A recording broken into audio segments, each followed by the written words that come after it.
lo que vamos a analizar en esta clase, vamos a aterrizar en el tema de las adopciones internacionales. Para hablar de adopciones internacionales, primero tenemos que hablar de un gran tratado internacional, el Tratado de la Convención sobre los Derechos del Niño de 1969, de Naciones Unidas, Nueva York. Y tenemos que hablar de este tratado internacional, que es un tratado internacional histórico,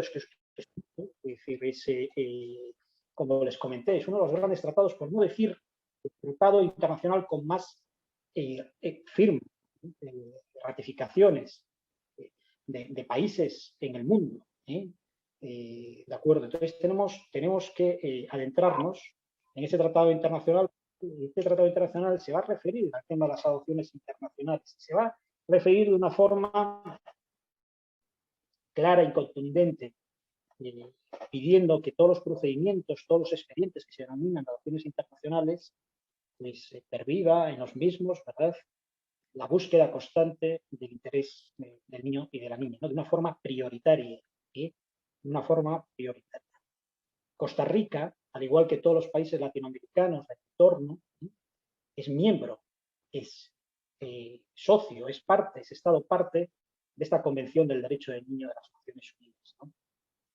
Esta Convención de los Derechos de los Niños de las Naciones Unidas nace en su momento con una vocación, evidentemente, universalista, protectora de los derechos de la infancia, que viene a reforzar el propio sistema protector de los humanos, el clásico, ¿verdad?, la Declaración de Derechos Humanos, los derechos civiles, etcétera, existente en el ámbito de las Naciones Unidas. Pero les comentaba también que hablar de adopciones internacionales en Costa Rica, en la Unión Europea, en múltiples países, es referirnos evidentemente al sistema protector que realiza la Haya, las conferencias de la Haya en materia de adopciones internacionales. En concreto, la Haya, en el año 1993, va a sacar adelante un tratado internacional, también mítico, una convención internacional relativa también a la protección del niño y a los temas relacionados con las adopciones internacionales. Costa Rica forma parte de esta convención, al igual que España, ¿no? Entonces, en ese sentido, podemos decir que, y afirmar, ¿verdad?, y no es errar el tiro, de que Costa Rica, en materia de protección a los menores, en materia de adopciones internacionales, tiene un sistema jurídico reforzado, ¿verdad?, que participa no solamente, evidentemente, en la Convención de los Derechos del Niño de 1969, sino que va a participar también del sistema propio de otra organización internacional, que es Naciones Unidas, que tiene vínculos. Es el sistema de las conferencias propias de la Haya, ¿no?, de lo que estamos ahora hablando, ¿no?, del derecho internacional privado que emana por parte de la Haya, ¿no? Y nos encontramos de nuevo cómo la Haya, el sistema de la Haya, se va a encargar de nuestros menores, se va a encargar de velar por los derechos de nuestros niños y niñas que estén en cursos, ¿verdad?, o que se vean afectados por temas relacionados con la adopción internacional. Y como les dije, la adopción internacional, recuerdan, contextualizando, es un fenómeno en auge, es un fenómeno que está de moda, sobre todo en los países más desarrollados, ¿no?, y que el procedimiento de adopciones internacionales establece un vínculo de hecho entre dos realidades también reales, ¿no?, distintas, ¿no?, con sus luces y sus sombras, pero distintas en ese sentido, en las relaciones de los países más desarrollados con los países en vía de desarrollo, ¿no? Esto lo vamos a ir viendo, ¿no? Pero bien, entonces nos tenemos que preguntar, y a modo de reflexión, ¿verdad?, esta convención, que es un tratado internacional sobre los derechos del niño, mítico, del año 1989, ¿y qué va a estar fundamentada? Es decir, ¿cuáles van a ser, digamos, la estructura principal, los principios en que se asienta este tratado internacional? Pues miren, a nivel didáctico podemos señalar tres grandes pilares, ¿no?, que actúan como como garantías y que van a estar formados por un conjunto de normas positivizadas que están dentro de este tratado internacional y que van orientadas, ¿verdad?, a reforzar los derechos de nuestros niños y niñas, como les digo. En primer lugar, tenemos que destacar y comenzar con la palabra, con el concepto de que es un tratado internacional que lo que pretende es garantizar. ¿Y garantizar qué? Pues el principio jurídico rector que va a estar presente a lo largo de toda esta normativa, que es normativa internacional, y de obligado cumplimiento también con sus matizaciones, ¿verdad?, a ser obligaciones convencionales para los Estados miembros, para las partes, y que vamos a referirnos también, cuando hablamos de obligado cumplimiento, cómo se logra esa efectividad. Pero podemos decir que, en primer lugar, el gran pilar es garantizar que el principio rector. ¿Cuál principio rector? El principio rector que busca el interés mayor de nuestros niños y niñas, la búsqueda del interés de nuestros niños y niñas, ¿no? ¿Y cómo se consigue esto, no?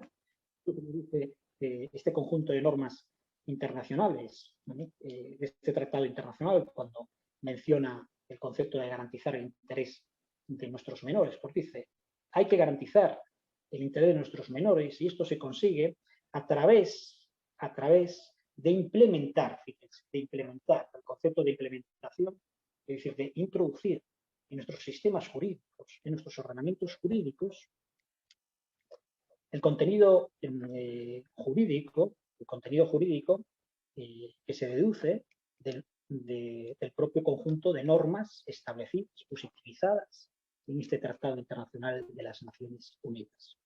Primera obligación convencional de implementar. ¿Y en dónde se implementa este conjunto de normas? Se implementa en los correspondientes sistemas jurídicos de los Estados partes, ¿no? Esa fase de implementación es una fase delicada, pero muy necesaria. Sin una implementación del contenido de estas normas convencionales en nuestro ordenamiento jurídico, en el ordenamiento jurídico costarricense, hondureño o de España, ¿no?, todos los niveles, no estaríamos cumpliendo con el espíritu, ¿verdad?, de este tratado internacional, que de nuevo, no insistir, es el espíritu que subyace, ¿no?, pues, parafraseando a los clásicos, ¿verdad?, ¿cuál es el espíritu de las leyes, etcétera, ¿no?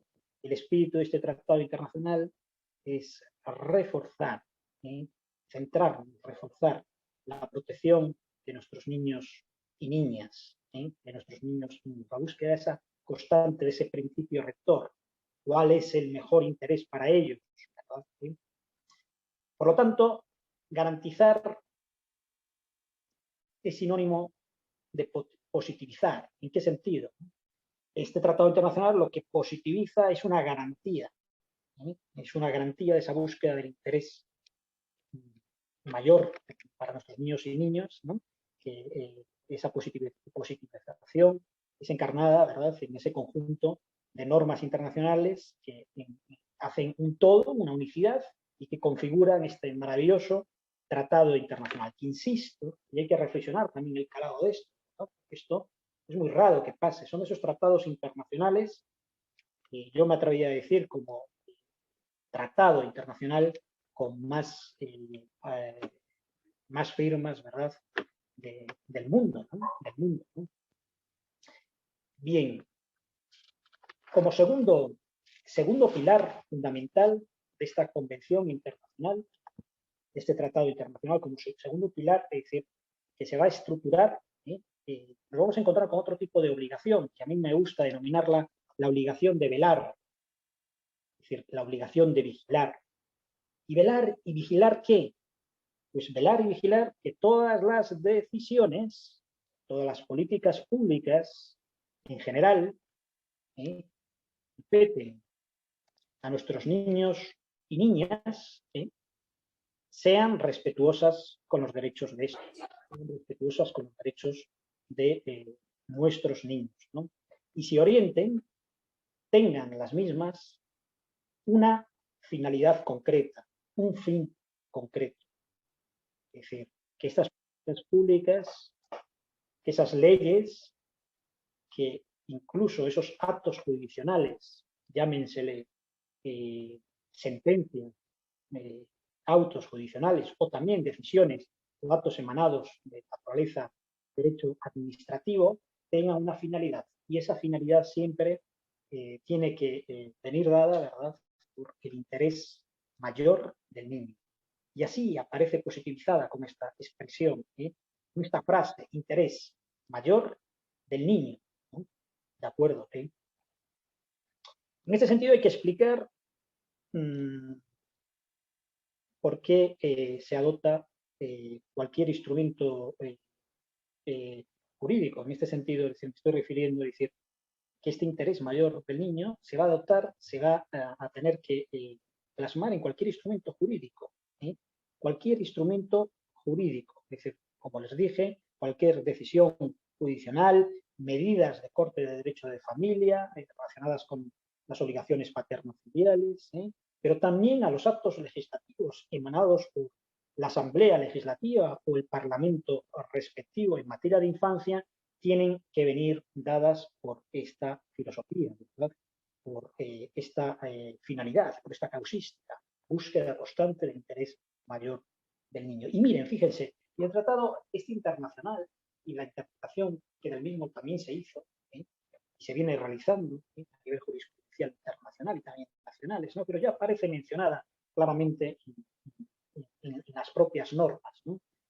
Cuando se refiere a esa búsqueda de ese interés mayor del niño, y que esa búsqueda tiene que estar presente en todas las decisiones que afecten a la infancia, se refiere el Tratado Internacional a todas las decisiones, a todos los actos, leyes, sentencias que afecten directamente o de forma indirecta a la infancia.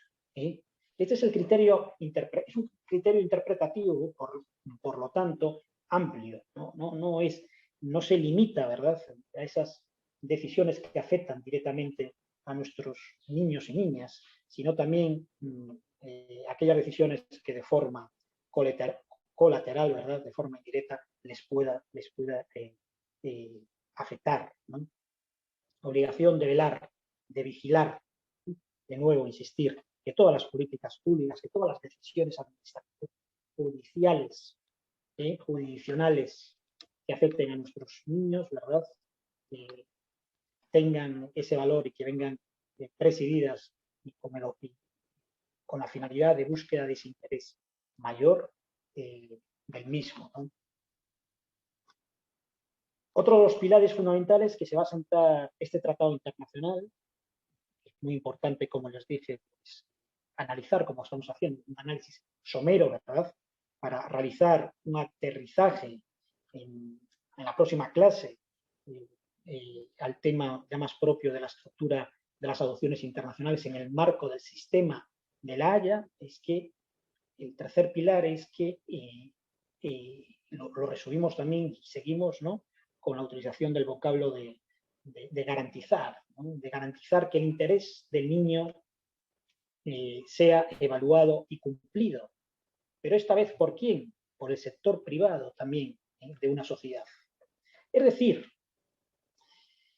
esta búsqueda de protección del interés del menor, ¿verdad?, que es una obligación convencional que tiene todo Estado parte, no solamente es una obligación destinada a los poderes públicos, en toda su amplitud, o a nuestros jueces y magistrados, es decir, al órgano judicial, que lo va a ser y va a ser muy importante.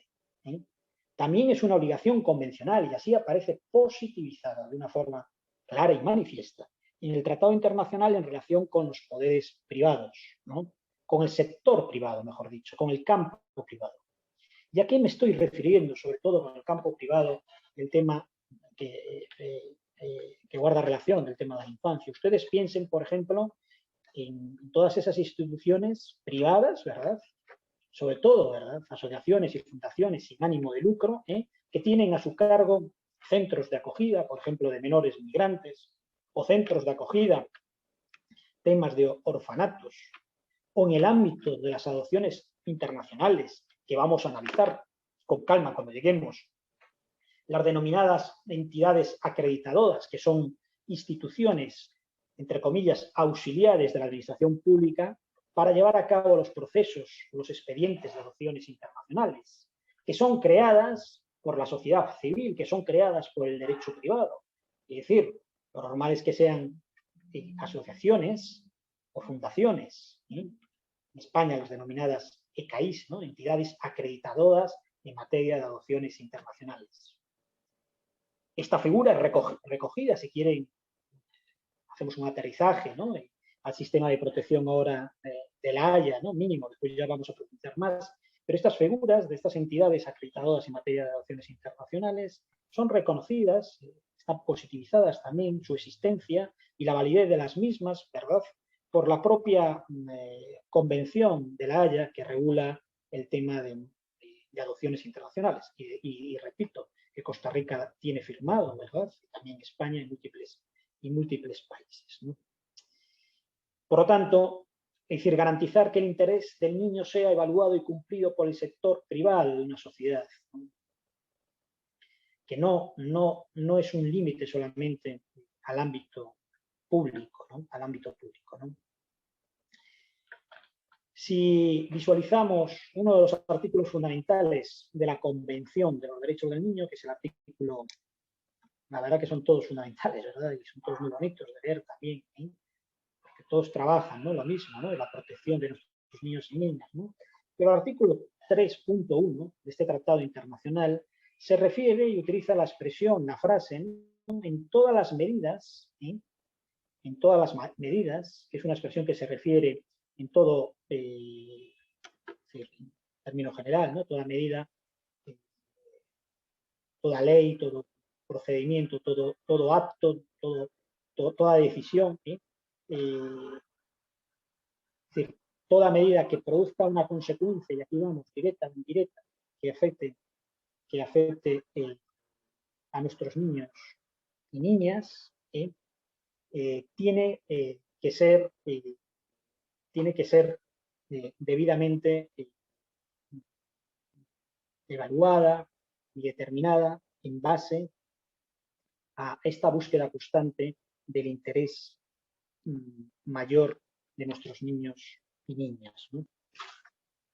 Y ahora vamos a analizar cómo se va a concretar esa búsqueda de ese interés mayor, que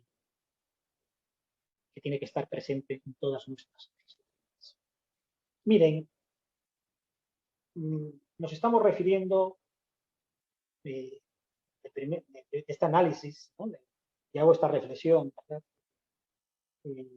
cuando me refiero al interés mayor del menor, hablo en singular, me estoy refiriendo a un niño, ¿no?, el discernimiento de cuál debe ser la mejor decisión, ¿no?, que le venga bien al desarrollo psicosocial, psicológico, físico, espiritual, etcétera, que vamos a ir viendo todo esto de nuestro niño y niña, ¿no? Pero es cierto que el tratado internacional no solamente se refiere al individuo, niño o niña, sino que también va a utilizar constantemente una expresión para referirse al conjunto de nuestros niños y niñas, ¿no?, al grupo de niños, ¿no?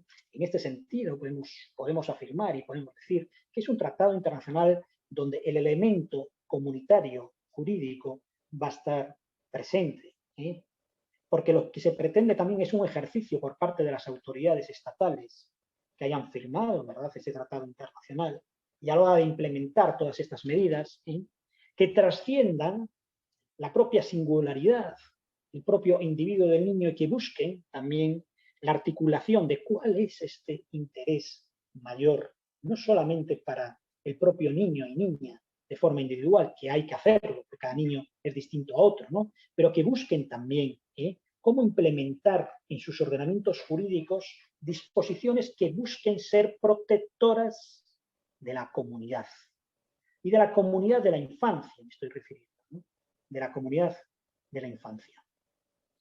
A mí me gusta cuando explico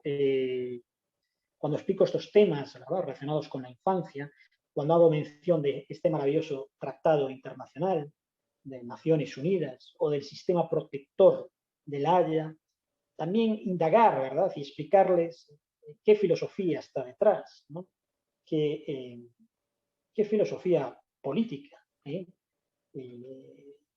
filosofía jurídica subyace en el conjunto de estas normas. Yo siempre defiendo que detrás de estas normas está un tipo de filosofía política, la denominada, ¿verdad?, la clásica del racionalismo, de corte kantiano, ¿verdad?, donde lo que se busca es preservar también a unos sujetos titulares de unos derechos humanos, como son nuestros niños y niñas, ¿no?, y titulares, sobre todo, de una dignidad humana, ¿no? En este sentido, podemos afirmar, es decir, que el conjunto de las normas convencionales que se desprenden de este mítico Tratado Internacional del año 89 de los derechos del niño tiene bastantes reminiscencias kantianas, ¿no?, justnaturalistas, incluso reminiscencias del viejo derecho natural, ¿no?, de los padres fundadores de la Escuela de Salamanca, de Francisco de Vitoria, etcétera, ¿no? Sobre todo en el concepto de reforzar la dignidad, ante todo, de unos seres humanos que son muy vulnerables, como pueden ser los niños y niñas. Y hago estas observaciones porque nos vamos a encontrar constantemente en este curso de Derecho Internacional Privado que estamos trabajando, porque a veces tenemos también como la sensación que en el derecho internacional privado nos dedicamos exclusivamente a temas más comerciales o relacionados con temas de arbitraje internacional o de contratos internacionales, y que es cierto que se tocan esos temas, pero también se toca un derecho más social, más protector de la familia, de la infancia, de los niños, de las personas más vulnerables de nuestra sociedad. Es objeto del derecho internacional privado el estudio, el tratamiento, la protección de los derechos de la infancia, de los derechos de los niños que van a ser adoptados internacionalmente y, cómo no, de los derechos de los niños migrantes o de la mujer migrante o de los trabajadores migrantes. En su momento, pues, también trataremos estos temas en clase, el derecho internacional migratorio, de nacionalidad y de extranjería, conjunto de normas también de derecho internacional privado que van a regular todas estas cuestiones, ¿no?, con elementos de extranjería. Pero volvamos al tema que estamos ahora tratando, ¿no? Y tratando aquí en Costa Rica, ¿verdad?, que toda esta región es una región que precisa de estas normas internacionales, instrumentos internacionales, precisa que así ya todos los países, ¿no?, de la región, como dije, tienen firmados estos instrumentos, ¿no?, pero aún así se necesita dar un impulso mayor, sobre todo en determinados países de la región. Estoy pensando que Honduras, Guatemala, El Salvador y también Costa Rica, ¿verdad?, en materia de protección de la infancia. Es curioso, ¿verdad?, en estos días pues, están saliendo muchas noticias, o por lo menos las escucho, anuncios por parte de instituciones, no sé si es el PANI o no, del gobierno de Costa Rica, haciendo pedagogía a la necesidad de combatir, ¿verdad?, lo que es el maltrato infantil, que parece que también está siendo un problema, ¿verdad?, en Costa Rica, ¿no? Bueno, evidentemente el maltrato infantil se combate también con medidas evidentemente educativas en las escuelas, pero también con medidas también que busquen la implementación, ¿verdad?, de este tipo de normativa internacional, pero la implementación efectiva, ¿no?, la implementación efectiva en buenas leyes, ¿no?, de infancia, en buenas normativas, acciones de la infancia, ¿no?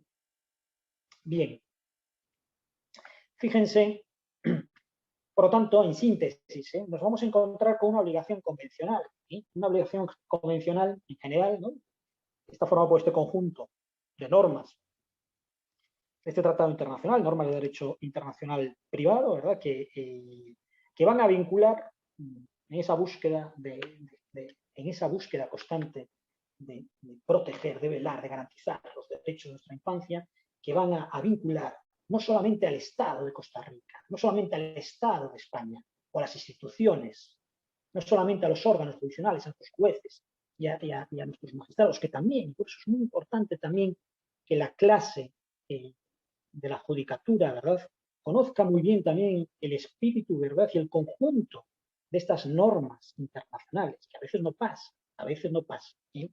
A veces no pasa, ¿sí? Entonces vincula al Estado, pero también vincula al sector privado, ¿sí?, a todas esas instituciones que tienen a su cargo y que son de naturaleza privada, colegios, escuelitas, centros de la acogida, y que o bien pueden ser incluso también empresas, ONGs, asociaciones o fundaciones. Pero también no podemos olvidar, y así lo establece este Tratado Internacional de 1900 de las Naciones Unidas, que se trata de una obligación convencional que va a vincular, y no puede ser de otra manera, también los primeros obligados. ¿Sí? Los primeros obligados son los padres, ¿sí?, y el entorno familiar y los familiares de nuestros niños y niñas, ¿no? También es cierto que el principio mencionado, ¿verdad?, de subsidiariedad, y que podemos denominar ese principio de subsidiariedad aplicado al derecho internacional de familia, en materia de protección de los menores, lo que dice lo siguiente, como máxima jurídica, ¿no? Cuando se ve que los padres, los obligados primeros, ¿no?, a velar por los intereses de nuestros niños y niñas, de nuestros muchachos, no pueden hacerlo, o lo hacen mal, o lo hacen negligentemente, pues tiene que actuar de una forma clara, ¿no?, y contundente el Estado a través de las instituciones, ¿no? España aquí, en España, pues todo el tema de menores está descentralizado, entonces las comunidades autónomas pues tienen competencia en materia de las consejerías, ¿no?, en el caso de Galicia, etcétera, o consejerías, ¿verdad?, como responsables en materia de educación. Pero aquí se aplica, en el derecho internacional privado se aplica también este principio de subsidiariedad, subsidiariedad aplicado al derecho internacional de familia, ¿no?, donde existe, ¿no?, pues un quebranto, unas negligencias, un incumplimiento por parte del primer círculo protector. El primer círculo protector de nuestros niños y niñas, evidentemente, son sus papás. Ahí es donde tiene que intervenir pues el Estado, ¿no?, en su caso, entes acreditados y homologados con todas las garantías o instituciones, ¿verdad?, que, por parte del Estado, ¿no? Por lo tanto, nos encontramos con una obligación convencional internacional tripartita, ¿verdad?, Estado, sector, familia, padres, que tienen que proteger. Y que es una obligación tripartita que metafóricamente la podemos ver como un círculo, actúa como un círculo concéntrico, ¿no?, cerrado, protector, que en el núcleo va a estar nuestros niños y niñas, ¿no?, y protegiéndolo va a estar pues, el Estado como garante, como el gran garante de que se cumple todo esto, ¿no?, el sector privado, y los papás y la familia, ¿no? Bien, fíjense, hay un artículo, el artículo 21, que es vital también en materia de protección de los niños y en materia de adopciones internacionales. Artículo 21 de este tratado, de esta Convención de los Derechos del Niño de Estados Unidos, perdón, de Naciones Unidas, ¿no?, firmada en Nueva York, allá por 1997. Me gustaría leerlo textualmente esta convención, ¿verdad? Este artículo es breve. Se hace mención expresa a las adopciones y dice lo siguiente: en la adopción versus, dice adopción en general, hay que entenderlo, hay dos tipos de adopciones, adopción nacional y adopción internacional. Nosotros nos vamos a centrar en las adopciones internacionales, ¿sí?, porque es objeto de esta materia de derecho internacional privado, ¿verdad? Las adopciones nacionales se regulan por una normativa propia de cada país, ¿verdad? Pero las adopciones internacionales, como vamos a ir viendo, ¿verdad?, la regulación está fundamentada en instrumentos internacionales, sobre todo en este tratado internacional, sobre todo en el sistema protector de la Haya, ¿no? Nos dice de nuevo, este artículo 20. En la adopción nacional o internacional, el único interés que hay que tener en cuenta es el interés general del niño, ¿no? el único interés. Porque en otras cuestiones relativas con la infancia, con los niños, hay que realizar también una ponderación entre interés general, interés público y interés de los niños, ¿no? Pero aquí está activo. En el tema de las adopciones, lo que se pretende por parte del sistema protector de Naciones Unidas, y lo vamos a ver también con el sistema protector de la Haya, es reforzar al máximo que los derechos humanos, los derechos de nuestros niños y niñas en un expediente de adopción internacional queden garantizados, y no sean vulnerados, ¿no? Porque lo relacionado con el tema de las adopciones internacionales es muy delicado, ¿no?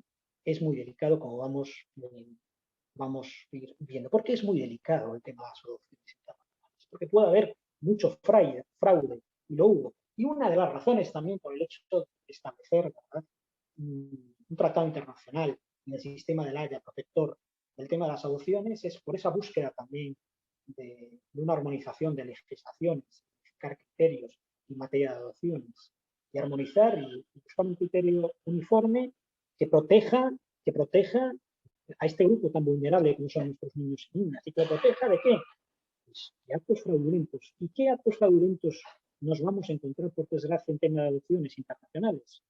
Bueno, pues temas relacionados también vinculados con a veces, ¿no?, lamentablemente, con la trata de niños, ¿verdad?, y con temas también de pedrastras y cosas de estas, ¿no?, tremendos, ¿verdad?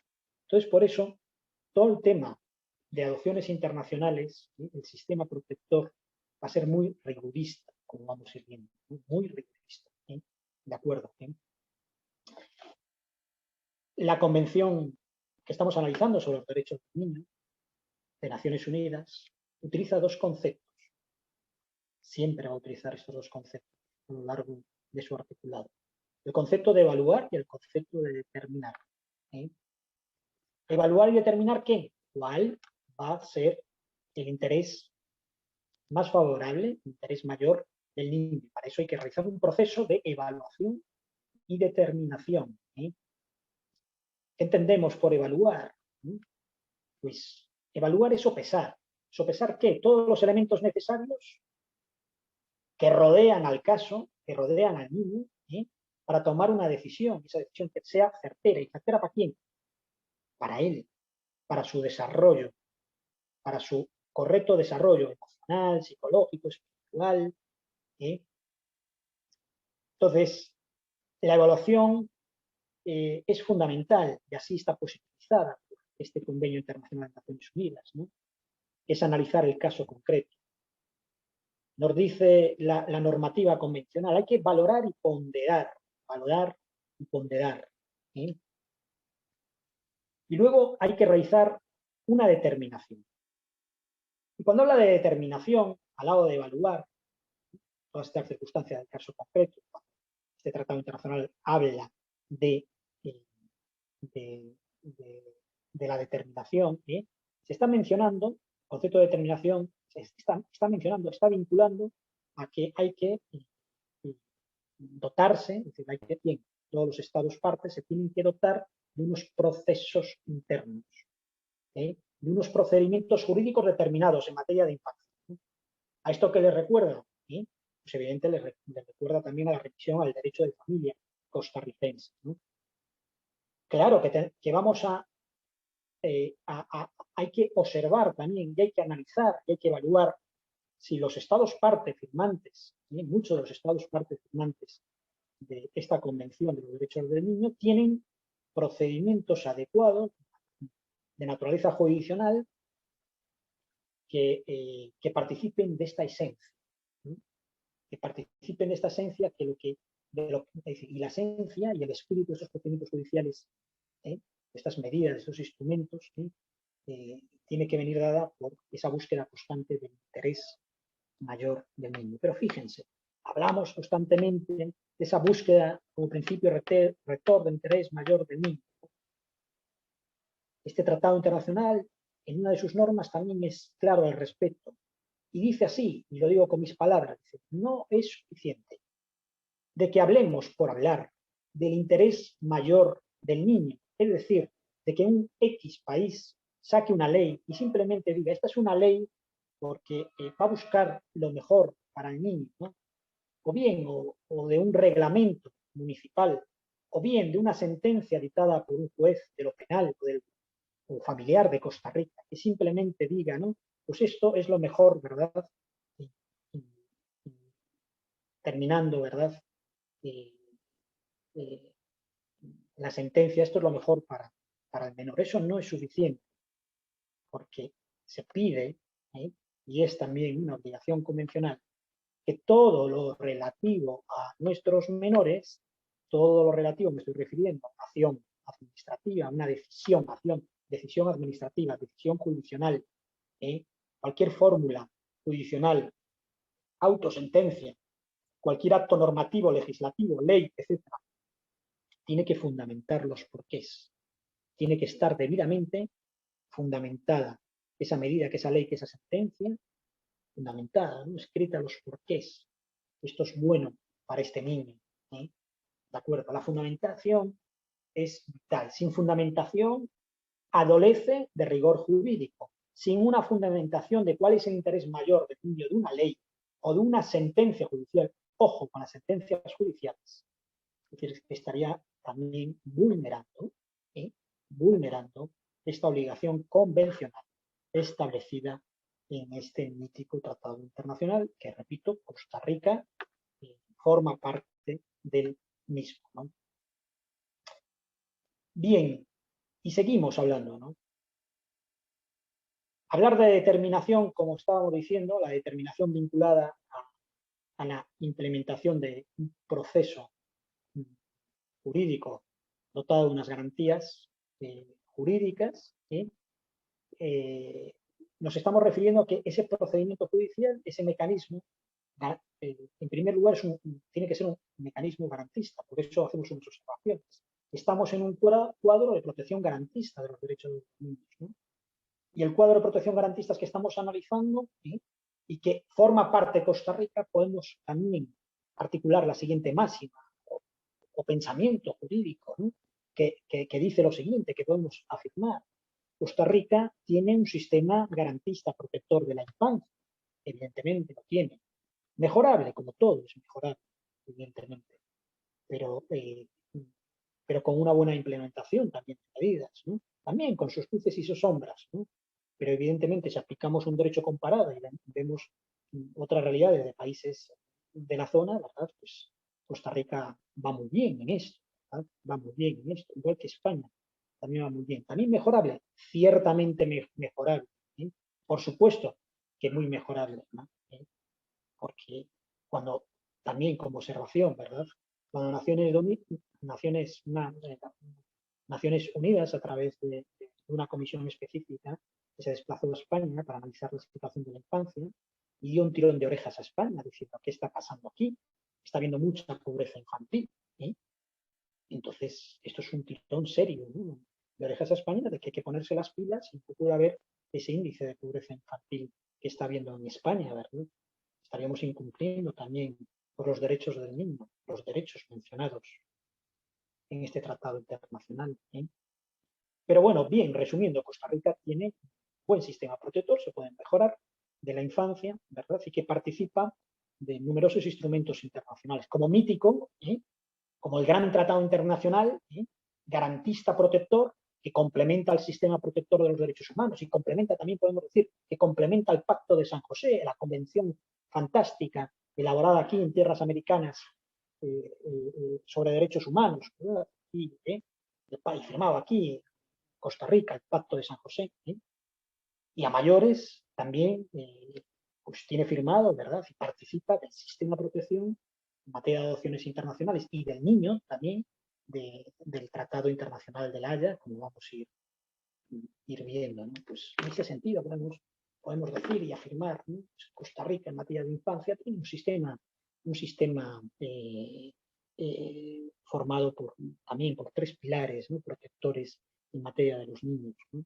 El pilar de protección de las Naciones Unidas, el pilar de protección del sistema interamericano de derechos humanos y el pilar de protección de las conferencias de la Haya, un sistema tripartito y a modo también de círculo concéntrico, ¿verdad? En el centro, ahí en el núcleo, en, en el núcleo, ¿no? Como protegiéndolo, ¿no? Van a estar nuestros niños y niñas. Y alrededor, como guardia pretoriana, ¿verdad? Estos tres grandes sistemas, Interamericano, Naciones Unidas, con todos los tratados internacionales, y el sistema protector de la Haya de los derechos del niño y de la infancia.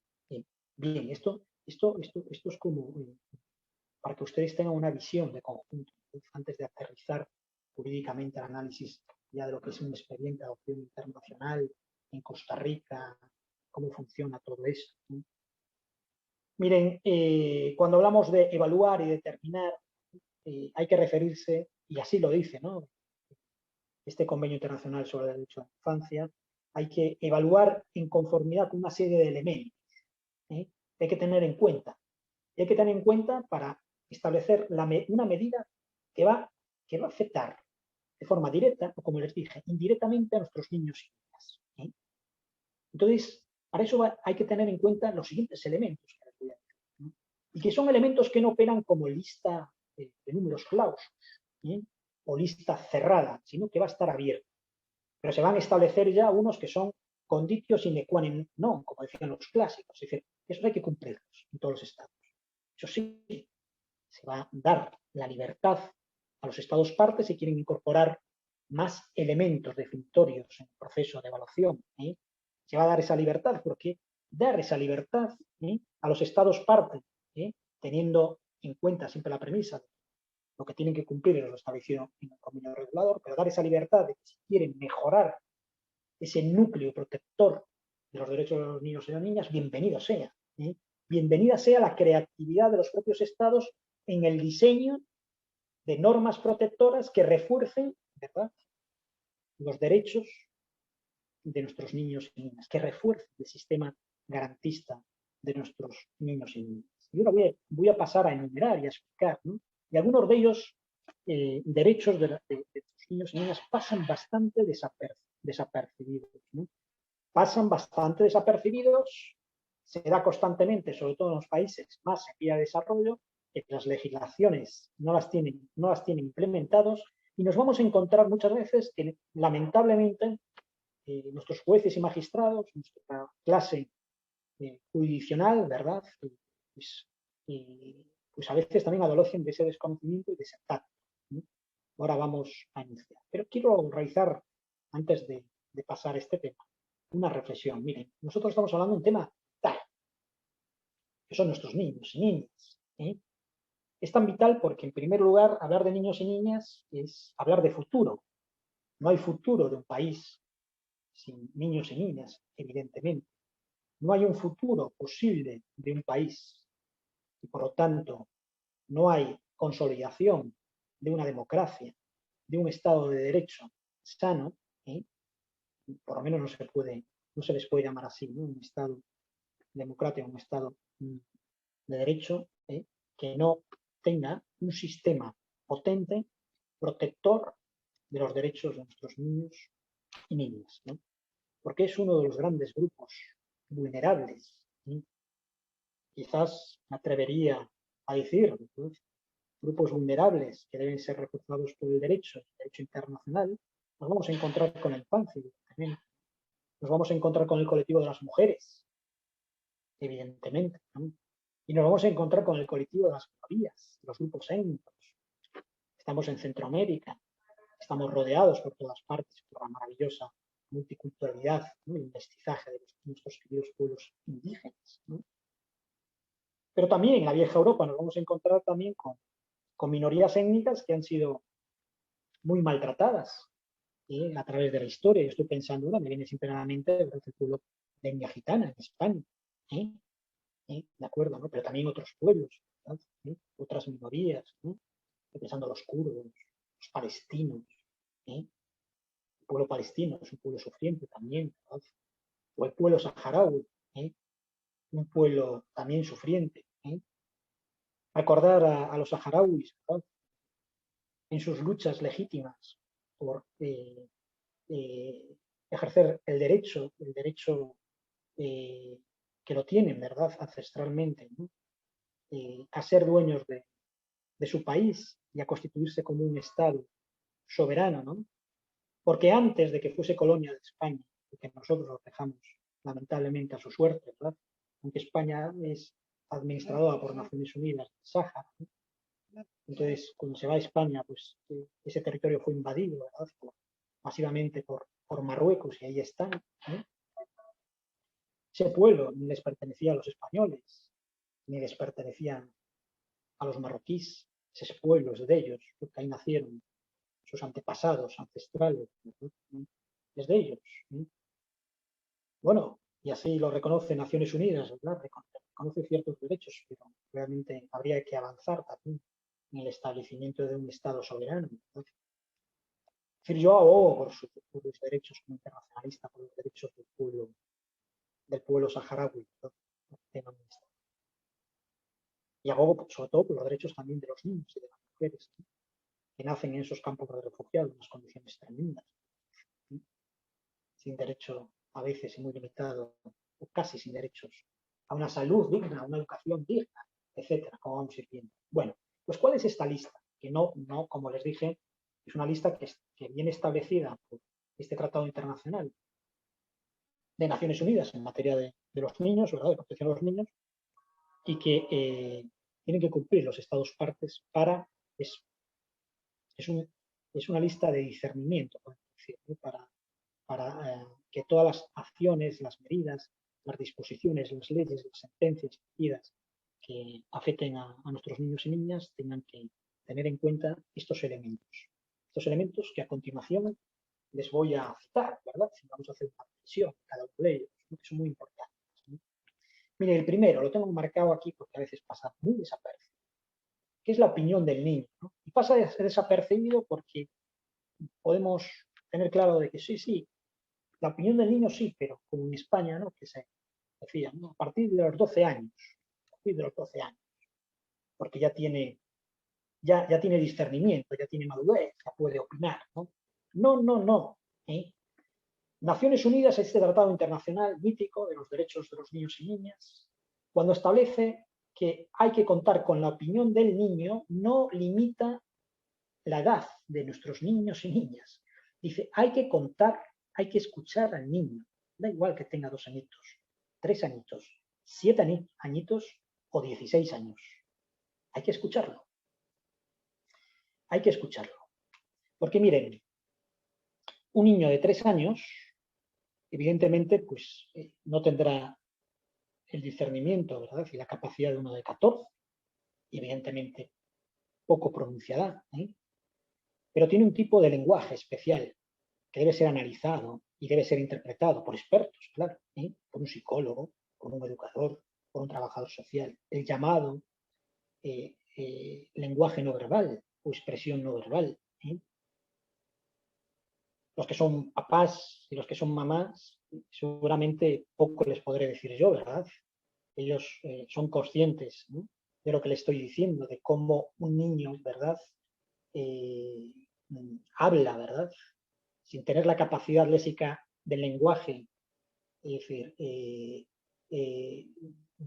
emite una opinión, que debe ser interpretada, ¿no? Evidentemente estamos hablando de profesionales que deben interpretar esta opinión, pero deben, entonces, todas las medidas concernientes a los menores, evidentemente también en adopciones internacionales, aunque sean chiquitos, tienen que ser escuchados a ese niño, ¿no?, y analizados a través de equipos multidisciplinares, ¿no? Cuando nace este tratado internacional y cuando se van adquiriendo los estados partes al mismo, ¿verdad?, también se van implementando, y esto ha tardado mucho más, ¿verdad?, también en España, se han implementado especialidades determinadas en derecho de familia, en derecho jurisdiccional. Me estoy refiriendo a los tribunales de familia, ¿verdad?, a los tribunales de familia. Y dentro de los tribunales de familia también se van a implementar los denominados, como les mencioné, equipos multidisciplinares, formados por un trabajador social, un psicólogo social, un educador social, ¿no?, que van a emitir informes psicotécnicos, psicosociales, ¿no? Bueno, con estas denominaciones en materia de derecho de familia, y esto está al orden del día, unos procedimientos de crisis matrimoniales, de relaciones paterno-filiales, ¿verdad? Tema de pensiones de alimentos, de limitaciones de régimen de guardia y custodia, etcétera, pero también va a estar presente en todo el proceso de adopciones internacionales. Evidentemente, en todos los procesos de adopciones internacionales va a estar presente estos equipos, porque las entidades encargadas, que pueden ser del Estado, ¿verdad? O también estos entes, denominados entes que tienen la función, son de naturaleza privada, pero que están homologados por las diferentes administraciones públicas del Estado y que se regulan en conformidad con las leyes del propio Estado donde nacen, ¿verdad? Y que se encargan de las adopciones internacionales, las ECAIs, las entidades acreditadoras en materia de adopciones internacionales, van a tener en su seno, en su ámbito, un equipo multidisciplinar. No hay una entidad acreditadora en adopciones internacionales que no tenga un psicólogo, porque no puede ser de otra manera, una psicóloga, ¿no? O un trabajador social en su caso. ¿No? Sobre todo un psicólogo, una psicóloga, tienen que tenerlo, ¿no? Tienen que tenerlo obligatoriamente, ¿no? Al igual que un jurista conocedor de estos temas, ¿verdad? Opinión del niño, ¿no? Es un derecho de cualquier edad analizar la expresión no verbal, ¿sí? Del niño. En segundo lugar, la identidad del niño. ¿Qué es esto? ¿No? Pues hay que analizar la propia identidad del niño, ¿no? El género, en su caso, si pertenece a un grupo minoritario o etnia, si pertenece a un pueblo indígena, con sus peculiaridades, que le confiere un mayor grado de vulnerabilidad, ¿no? Entonces, si participa de alguna religión, por orientación incluso sexual, ¿no? Es decir, hay que ser cautos a la hora de evaluar y hay que analizar estas circunstancias. ¿Para qué? Estos son elementos para determinar en una decisión que le afecte, ¿verdad? O una sentencia, cuál va a ser el interés mayor para el menor. Por eso podemos decir que sería objeto de recurso en su momento, y de recurso y de incumplimiento también de un precepto, de una normativa internacional, incluso si estamos en el caso de Costa Rica o de España, ¿verdad? De un juez, pongamos, no lo quiero creer, ¿verdad? Que no fundamente o que no razone debidamente o que eluda, ¿verdad?, algunas condiciones de estas que estoy mencionando, un elemento en su sentencia respectiva de derecho de la familia, evidentemente eso sería recurrible, ¿no? Y si no nos diesen la razón en sede de órgano judicial superior, en casación, en Costa Rica, en lo que sea, en los órganos internos, y si agotáramos todas las vías jurídicas, procesales, que tiene España o que tiene Costa Rica, ¿no? Y aún así nos sigan tumbando esta decisión, pero sea una decisión que esté mal fundamentada, que no esté fundamentada y que vulnere, ¿verdad?, esto establecido por este tratado internacional, esto sería recurrible, evidentemente, y llevado también a instancias superiores, ¿verdad?, ante órganos judiciales superiores, ¿no? ¿De acuerdo? ¿No? Porque lo que estamos hablando aquí, y recuérdenlo siempre, esto es vinculante para los Estados parte. Todo esto que estamos analizando aquí pedagógicamente, y que es muy bonito porque protege a nuestros niños y niñas, esto es vinculante para los jueces y magistrados de Costa Rica, pero también para nuestros políticos de turno, y también para los directores de centros de acogida, orfanatos, ONGs, entidades acreditadoras de adopciones internacionales. ¿De acuerdo? En tercer lugar, hay que tener en cuenta en este proceso de evaluación y todo instrumento o todo procedimiento jurisdiccional relativo, ¿no?, a los menores va a tener que tener siempre en cuenta.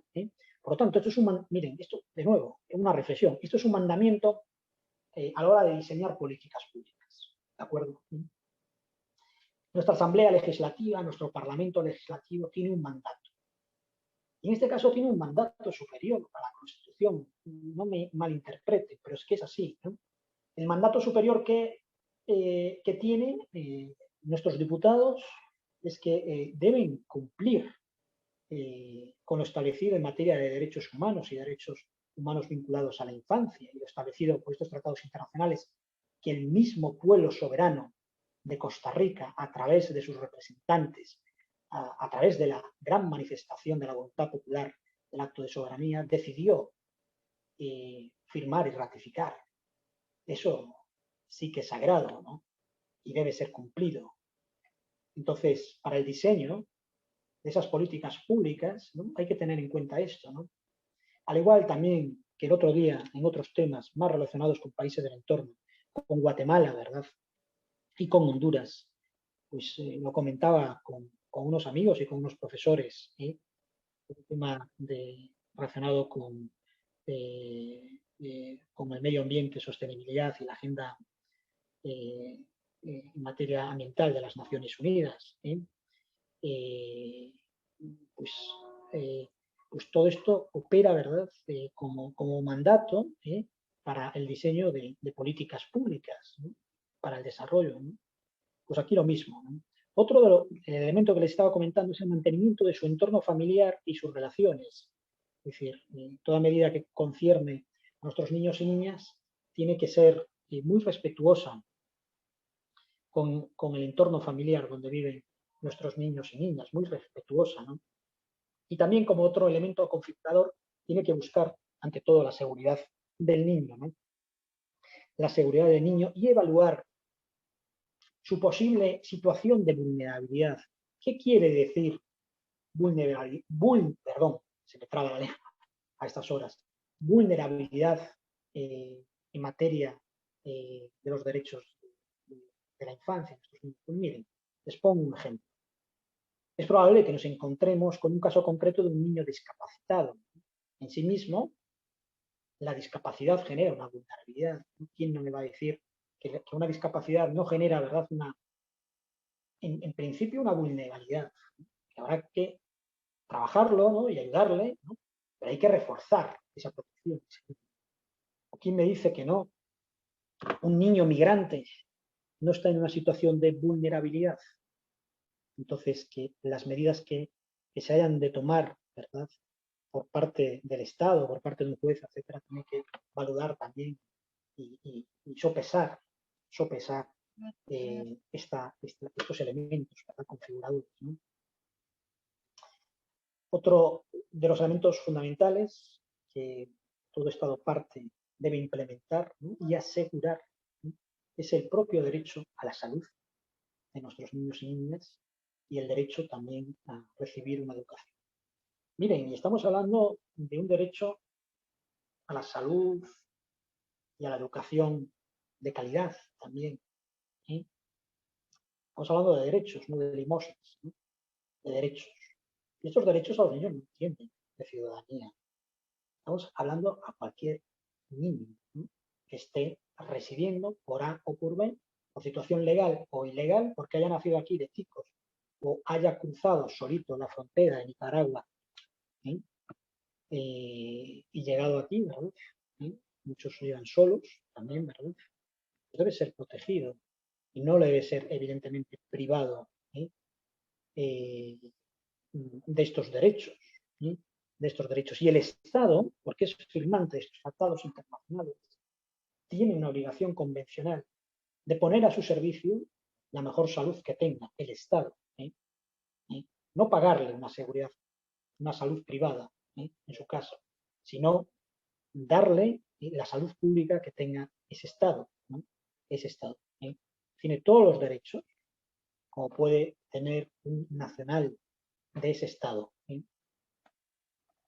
Por lo tanto, cada Estado deberá regular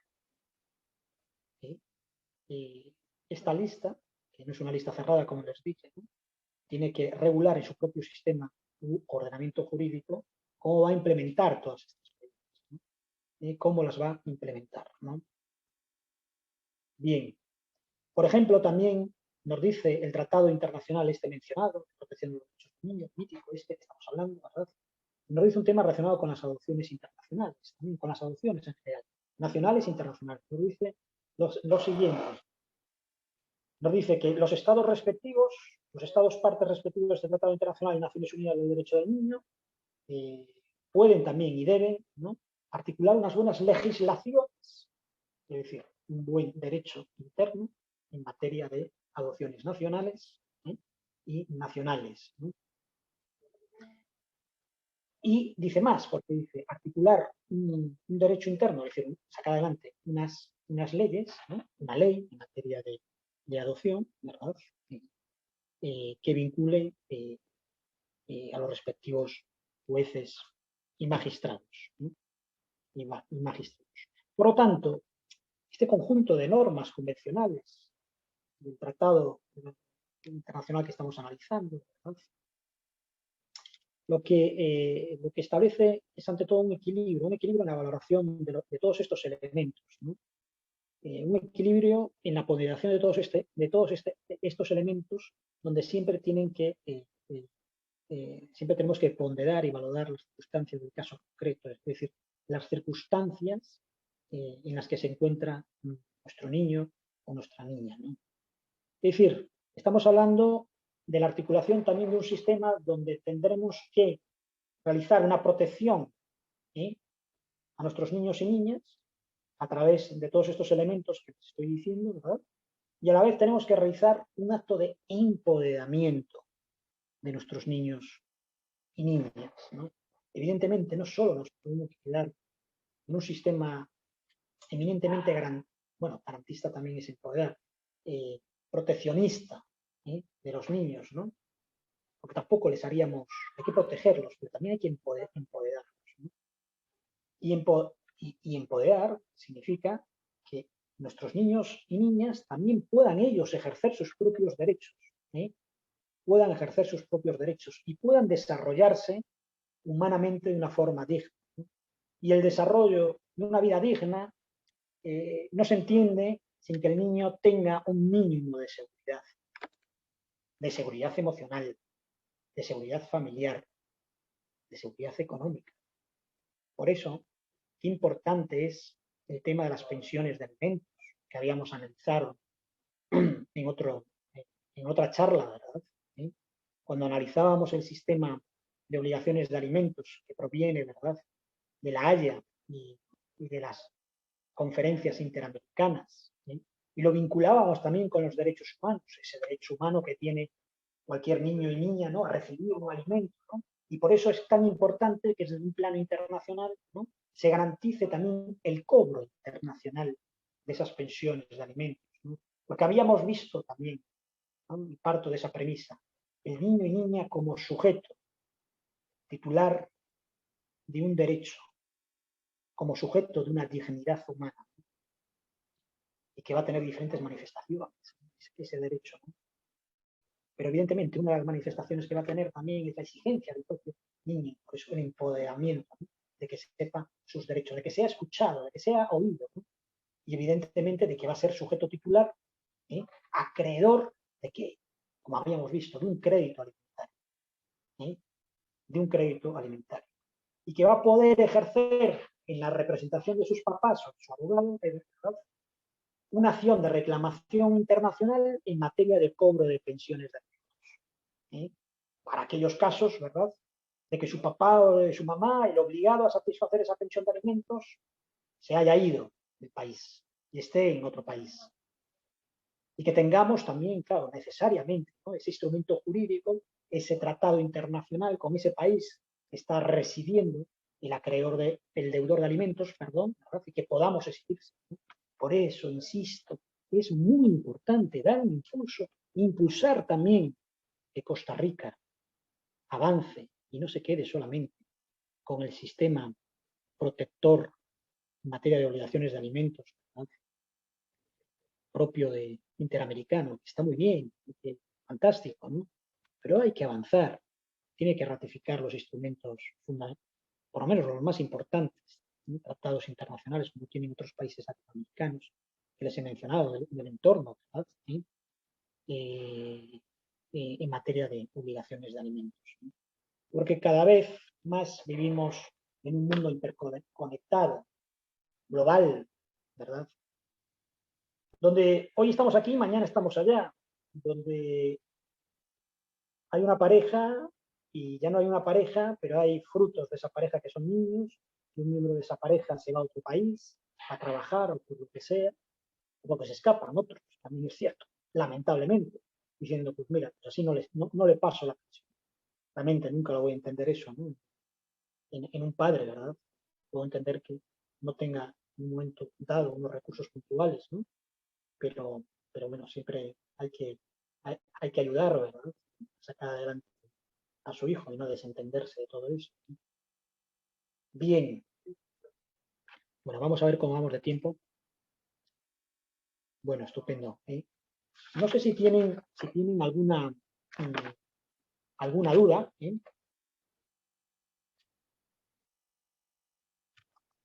Yo encantado, alguna reflexión. Si no, ya para la recta final, a modo de pinceladas últimas, y ya en la próxima clase nos vamos a adentrar en la estructura jurídica procesal del sistema protector de la Haya de las adopciones internacionales, ¿no? Pero para eso, muy importante esta clase, ¿no? Lo que hemos hablado, ¿no? ¿Y por qué es tan importante esta clase? ¿No? Y de nuevo reitero, porque el sistema de la Haya, el Tratado Internacional de la Haya, ya en el preámbulo y todo eso hace referencia a esta concepción. Hace referencia constantemente al espíritu de este Tratado Internacional de los Derechos Humanos. De acuerdo. Bien. Bien, ya para terminar, es decir, temas así importantes y últimos, ¿no?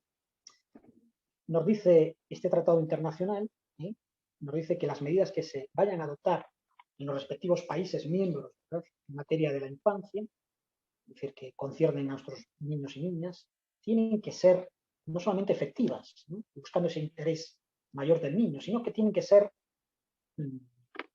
que dictarse de una forma rápida, con celeridad, con agilidad procesal, y tienen que dotar esas medidas, que es muy importante, al menor de una seguridad.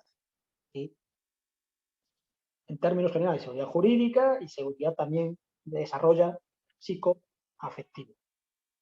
Como les dije, este Tratado Internacional de las Naciones Unidas mítico también establece la obligación convencional de que los Estados partes van a tener que implementar en sus legislaciones internas la necesidad de establecer estos equipos multidisciplinares que vayan a evaluar, ¿verdad?, que pongan en juego y que vayan a evaluar en todas sus medidas estos elementos que les he mencionado, ¿no? Equipos multidisciplinares formados por juristas, abogados, psicólogos, trabajadores sociales, etc., ¿no? Fundamental, aparece también muy claramente en este tratado internacional, Naciones Unidas, que todo acto jurídico, administrativo, que está referido, que afecte a un niño, a una niña, perdón, tiene que ser necesariamente motivado jurídicamente. No cabe simplemente la formulación de una medida generalista, ¿verdad?, de que esto es lo mejor, sino tiene que ser fundamentado. Y evidentemente el proceso de fundamentación lleva previamente un proceso de estudio, de evaluación, de generar un informe riguroso, estableciendo los porqués de esa medida, ¿no? Y evidentemente también va a establecer otro derecho, el derecho también a un proceso debido, ¿no?, a un proceso debido con todas las, a un proceso debido en materia judicional que afecte a la infancia, a nuestros niños y niñas, ¿no? Es decir, que viene a decir es, mire, todo acto, toda resolución administrativa, en sede administrativa de derecho público, ¿verdad?, o en sede jurisdiccional, tiene que ser objeto, hay que dar la posibilidad de que la misma sea recurrida, ¿no? Recurrida, ¿no? Esto es muy importante. Esto es muy importante, porque esto también pone en relación, en vinculación otros grandes derechos también que tenemos los seres humanos, ¿no?, y que, bueno, a veces, lamentablemente, pues es vulnerado, ¿verdad? El derecho a la tutela judicial efectiva, ¿no? Tutela judicial efectiva también va vinculado no solamente pues al criterio de representación letrada, al criterio de motivación de los actos, ¿sí?, fundamentación jurídica, sino el derecho de recurrir, ¿no?, ¿no?, de nuevas instancias, ¿eh? En definitiva, vivimos en un sistema garantista de derechos para nuestros niños y niñas, ¿no? El sistema que en Naciones Unidas viene impulsando a través del punto de inflexión y otros instrumentos internacionales también, y tratados, pero el mítico es este, ¿no? de los niños y niñas, ¿no? De 1969, es un sistema garantista. ¿Sí? Al igual que es un sistema garantista cuando aterricemos, ¿verdad? En lo que nos dice la Haya, la conferencia de la Haya, a través del mítico tratado internacional, ¿verdad? También que se refiere, ¿no? con esta expresión a la Convención de la Haya en materia de protección de los niños, ¿verdad? Y de adopciones internacionales. Son sistemas garantistas. Y termino simplemente con esta apreciación. Hablar de sistemas garantistas en el derecho internacional de menores, de familia, de niños y niñas, ¿no? Derecho internacional privado, es hablar de derechos humanos. Y es hablar, ante todo, de la preocupación de la propia humanidad, ¿eh? De dotarnos de un pacto social también, de no agresión y de protección, sobre todo a los colectivos más vulnerables, como pueden ser nuestros niños y niñas, ¿no? Es decir, cuando surge este tratado internacional, es que ya era hora de surgir este tratado internacional, que ya llegó bastante tarde, en el año 89, ¿verdad? Porque se clamaba por él desde hace antes ya bastante tiempo, de la necesidad no solamente de quedarnos con esos míticos y grandes y maravillosos instrumentos jurídicos internacionales, tratados internacionales, la declaración del 48, los pactos civiles que desarrollan, etc. Y incluso, ¿no? Mencionar el sistema, evidentemente, de protector de los derechos humanos que instaura la Organización de Estados Americanos, el sistema interamericano que protege los derechos humanos, incluso que a veces olvidamos también, ¿verdad?, la existencia del otro sistema protector con luces y sombras, que viene, el que está en la Organización de Estados Africanos, ¿eh? También el europeo, ¿no? Pero había que dar un paso más allá. Entonces teníamos que sacar, propias Naciones Unidas, había que sacar un instrumento internacional de rango, como tratado internacional de mayor gran rango, ¿sí?, en materia de protección de nuestros niños y niñas, ¿no? Era una exigencia ética. Volviendo, ¿verdad? Yo soy muy pro de Immanuel Kant, muy kantiano, ¿no? En este sentido, racionalista kantiano. Era muy de imperativo categórico, ético, una necesidad vital para la humanidad, ¿no? Sacar ese tratado internacional, ¿sí?, y poner en el centro a nuestros niños y niñas y dotarlos, reconocerlos, ¿verdad?, porque son, ¿no?, titulares de unos derechos, titulares de una dignidad humana. Y ya termino con esta reflexión. No hay desarrollo posible en un país en vía de desarrollo sin que el desarrollo pase nuclearmente por la protección, ¿sí?, de los derechos de sus propios niños y niñas, ¿sí?, nacionales o que van de tránsito o que se quedan. Todos son niños y niñas. No hay posible desarrollo de ese país. Y evidentemente no hay democracia sana, ¿sí? Y en esto no me gusta, ¿no?, tampoco realizar diferentes apreciaciones demasiado categóricas, ¿no?, en ese sentido. Yo pienso que esto sí, que es así, ¿verdad? Que hay que decirlo. No hay una democracia sana, no hay una democracia consolidada, no hay ningún país que se pueda decir que tenga una democracia sana y consolidada sin que tenga un sistema de protección nacional, dual e internacional consolidado, diría yo, potente, ¿sí?, en materia de protección de la infancia. Y resumiendo, ¿y cuál es el sistema que como profe, ¿verdad?, en materia de protección internacional a la infancia, para mí es el adecuado? Pues evidentemente es el sistema que proviene de los grandes sistemas protectores de los derechos humanos, Naciones Unidas, aquí estamos en Latinoamérica, Organización de Estados Americanos, ¿verdad?, y evidentemente también el sistema de las conferencias de la Haya. Pues de nuevo termino, ¿no?, y haciendo también esta sugerencia, y para que llegue, ¿verdad?, y para sembrarla. Es decir, la necesidad que Costa Rica, el Parlamento de Costa Rica, el gobierno de turno, A o B, color que que sea, ¿verdad?, que impulse más el derecho internacional privado, la firma de tratados internacionales privados en materia de protección de nuestros niños y niñas, ¿no? Es una forma también de desarrollar el país costarricense y es un imperativo ético, ¿eh? Nos obliga como humanidad, nos obliga como ticos, como españoles, ¿verdad?, en definitiva, como ciudadanos de un mundo global, de una aldea global, ¿no?, que estamos todos en este barco, ¿no? Bueno, pues, queridos alumnos, terminamos por hoy esta charla, ¿eh? Vamos a seguir avanzando. La próxima charla va a ser sobre el tema ya específico, ¿no?, de los expedientes de adopción internacional de La Haya, ¿verdad?, ¿sí? Y con énfasis especial al propio ordenamiento jurídico de Costa Rica. Y también vamos a hacer un guiño, un análisis comparado de cómo están los países en el entorno, sobre todo Guatemala, Honduras, El Salvador, Panamá, y también la Unión Europea, que dice todo esto. Bueno, saludos y que pasen una buena noche. Profe, ¿me puedo quedar con usted para hacerle una consulta? Sí, cómo no. Por Listo, supuesto. gracias. Muchas gracias. gracias.